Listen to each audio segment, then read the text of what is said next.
नमस्कार दोस्तों।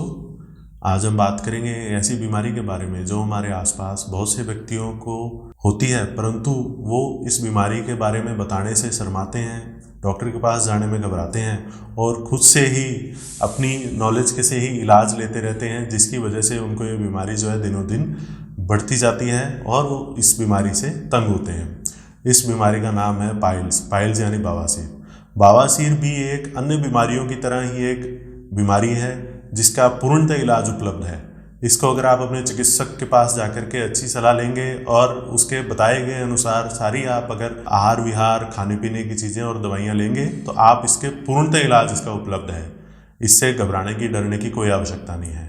पाइल्स जो है वो महिलाओं और पुरुषों में दोनों में सामान्यतः एक बराबर पाई जाती है।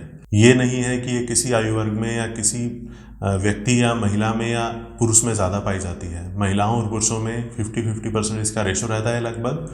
और पहले के ज़माने में तो ये रहता था कि लगभग 50 साल से अधिक उम्र के लोगों में ये पाइल्स की तकलीफ ज़्यादा पाई जाती थी, परंतु आजकल के खान पान और रहन सहन और लाइफस्टाइल जो अभी गड़बड़ हो गया है, जिसकी ज़्यादा बैठे रहने की वजह से, जिसकी वजह से क्या है कि ये बीमारी जो है वो 18 साल से लेकर के 30 साल के युवाओं में भी बहुत अधिक पाई जाती है। पाइल्स नाम दिया गया है कि गुदा द्वार के आसपास खून की नसों के गुच्छे होते हैं।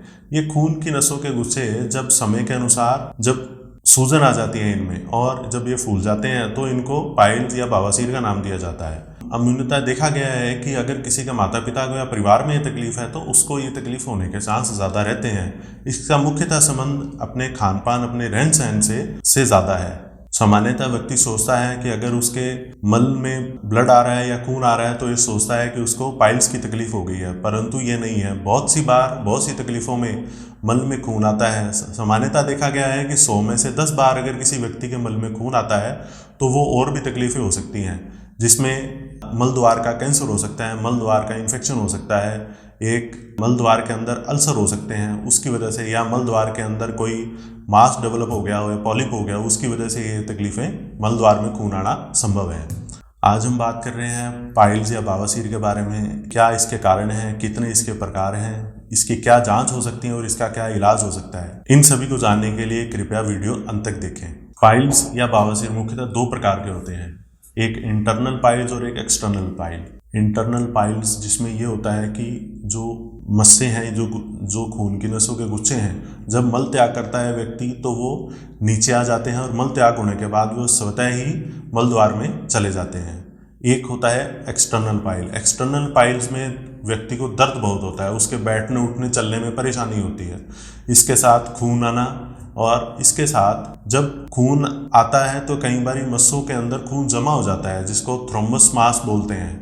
ये स्वतः ही ठीक भी हो सकता है, कई बार इसमें तकलीफ ज़्यादा होने की वजह से इसको इमरजेंसी में डॉक्टर को दिखाना भी पड़ सकता है, इसका ऑपरेशन भी किया जा सकता है। एक्सटर्नल पाइल्स में जो मस्से हैं वो जब मल त्याग करने के दौरान बाहर तो आ जाते हैं पर वो अंदर नहीं जाते हैं, वो बाहर ही लटकते रह जाते हैं। पाइल्स या बवासीर के मुख्यतः कारण होते हैं मल त्याग करने समय अत्यधिक जोर लगाना, मल या कब्ज होना या मल का कड़ा होना, खाने में रेशे या फाइबर की कमी होना, और अत्यधिक वजन या मोटापा होना, वजन उठाने जिन व्यक्तियों का काम ज़्यादा वजन उठाने का रहता है।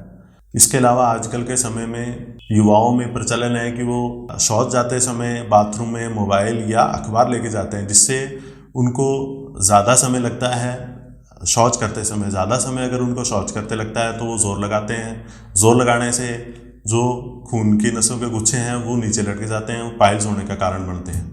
जब रोगी ये सब लक्षण लेके चिकित्सक के पास जाता है तो चिकित्सक ये तय करने के लिए कि उसको बवासीर है कि नहीं, विभिन्न प्रकार की जांचें करता है, जिसमें एक सीबीसी होता है। जैसे मान लीजिए कि बवासीर के अंदर ब्लड निकलता है, ब्लड निकलने की वजह से पेशेंट में खून की कमी हो जाती है। खून की कमी हो जाती है तो वो सब सीबीसी के अंदर अपने को पता लग जाता है। इसके अलावा उसके मल द्वार की जाँच करता है। मल द्वार के अंदर सूजन रहती है, खुजली आती है उसे पेशेंट को, और उसके अलावा वहाँ पर मवाद भी मिल सकती है। चिकित्सक जो है व्यक्ति के मल द्वार के अंदर उंगली घुमा के देखता है। अगर उंगली घुमाने के दौरान उसे अंदर कुछ मस्से फील होते हैं तो वो इससे निर्णय ले सकता है।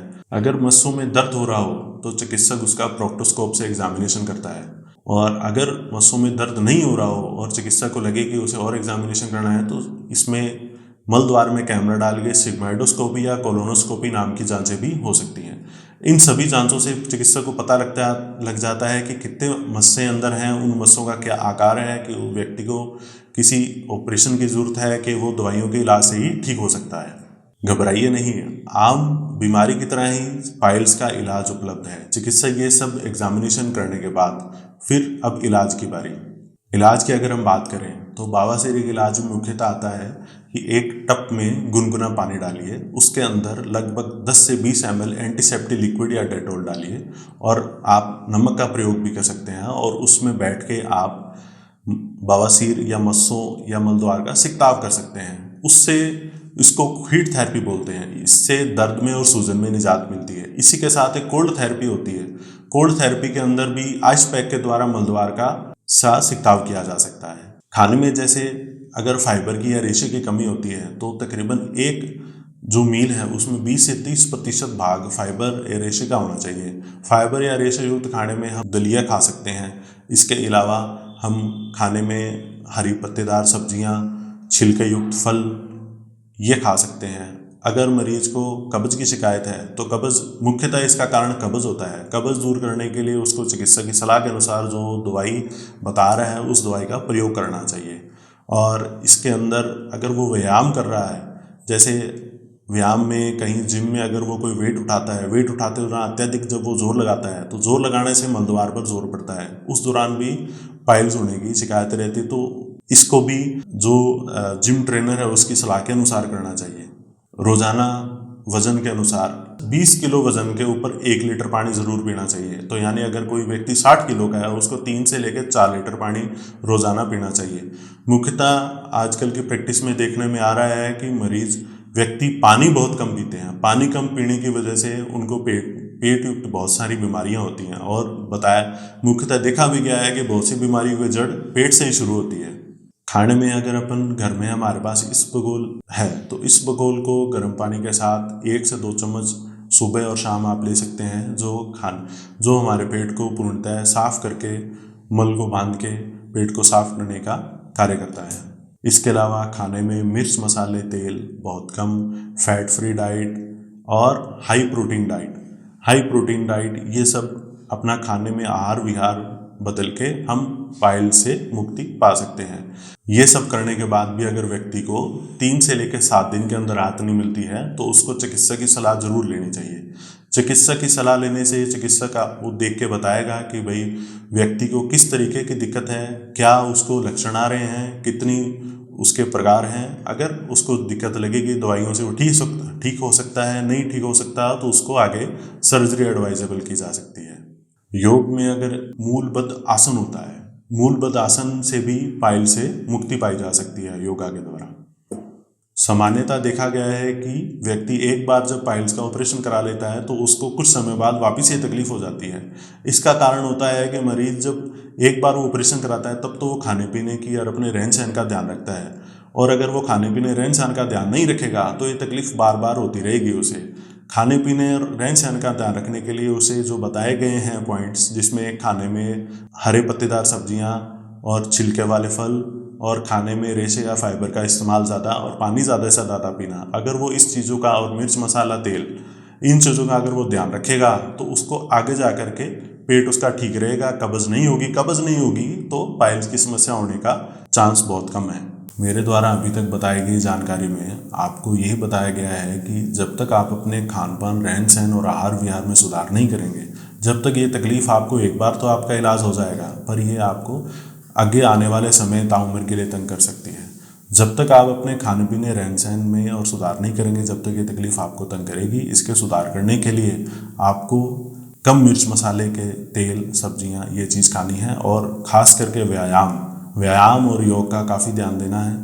जो रोज़ाना आधे से लेकर पौना घंटे तक चलना ज़रूर है, व्यायाम करना है, योग का सहारा लीजिए। इसके अलावा अगर आपको कोई और जानकारी चाहिए आप आकर के मुझसे मिल सकते हैं। मेरे को अपनी रिपोर्ट्स आप व्हाट्सएप पर सेंड कर सकते हैं। व्हाट्सएप पर आप मेरे से अपने कोई बीमारी के बारे में सलाह ले सकते हैं। अगर आप मेरे द्वारा दी गई ये सभी जानकारियों से अभी तक संतुष्ट हैं तो कृपया वीडियो को लाइक करें, चैनल को सब्सक्राइब करें, बेल आइकन को दबाएं, जिससे आने वाली वीडियोस की नोटिफिकेशन आपको सबसे पहले मिल पाए। और किसी ज़रूरतमंद व्यक्ति को ये वीडियो ज़्यादा से ज़्यादा शेयर करें ताकि उसको अपनी बीमारी से निजात पाने के लिए सहायता मिल सके। धन्यवाद।